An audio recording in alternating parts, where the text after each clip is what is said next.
The Acts of the Apostles, chapter 18.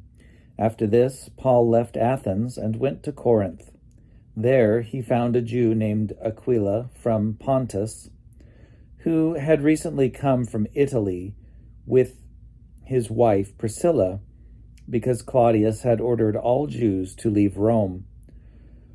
Paul went to see them, and because he was of the same trade, he stayed with them, and they worked together. By trade, they were tent makers. Every Sabbath, he would argue in the synagogue and would try to convince Jews and Greeks. When Silas and Timothy arrived from Macedonia, Paul was occupied with proclaiming the word, testifying to the Jews that the Messiah was Jesus.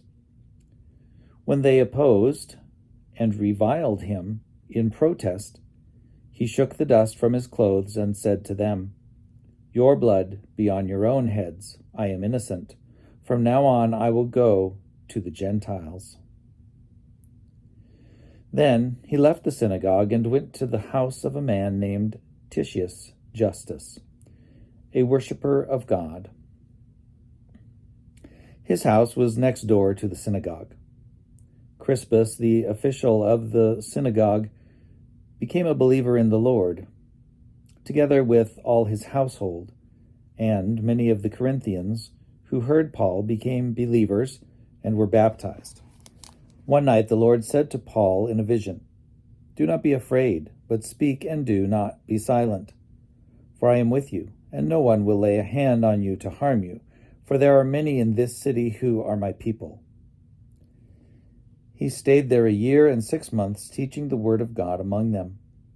But when Gallio was proconsul of Achaia, the Jews made a united attack on Paul and brought him before the tribunal. They said, "This man is persuading people to worship God in ways that are contrary to the law." Just as Paul was about to speak, Gallio said to the Jews, "If it were a matter of crime or serious villainy, I would be justified in accepting the complaint of you Jews. But since it is a matter of questions about words and names and your own law, see to it yourselves. I do not wish to be a judge of these matters." And he dismissed them from the tribunal. Then all of them seized Sosthenes, the official of the synagogue, and beat him in front of the tribunal. But Gallio paid no attention to any of these things. After staying there for a considerable time, Paul said farewell to the brothers and sisters and sailed for Syria, accompanied by Priscilla and Aquila. At Cenchreae, he had his hair cut, for he was under a vow. When they reached Ephesus, he left them there, but first he himself went into the synagogue and had a discussion with the Jews. When they asked him to stay longer, he declined, but on taking leave of them, he said, "I will return to you, if God wills." Then he set sail from Ephesus. When he had landed at Caesarea, he went up to Jerusalem and greeted the church, and then went down to Antioch. After spending some time there, he departed and went from place to place through the region of Galatia and Phrygia, strengthening all the disciples.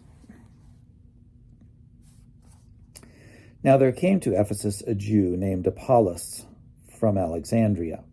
He was an eloquent man, well versed in the Scriptures.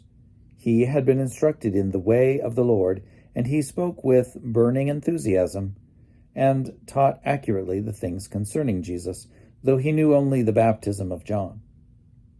He began to speak boldly in the synagogue, but when Priscilla and Aquila heard him, they took him aside and explained the way of God to him more accurately. And when he wished to cross over to Achaia, the brothers and sisters encouraged him and wrote to the disciples to welcome him.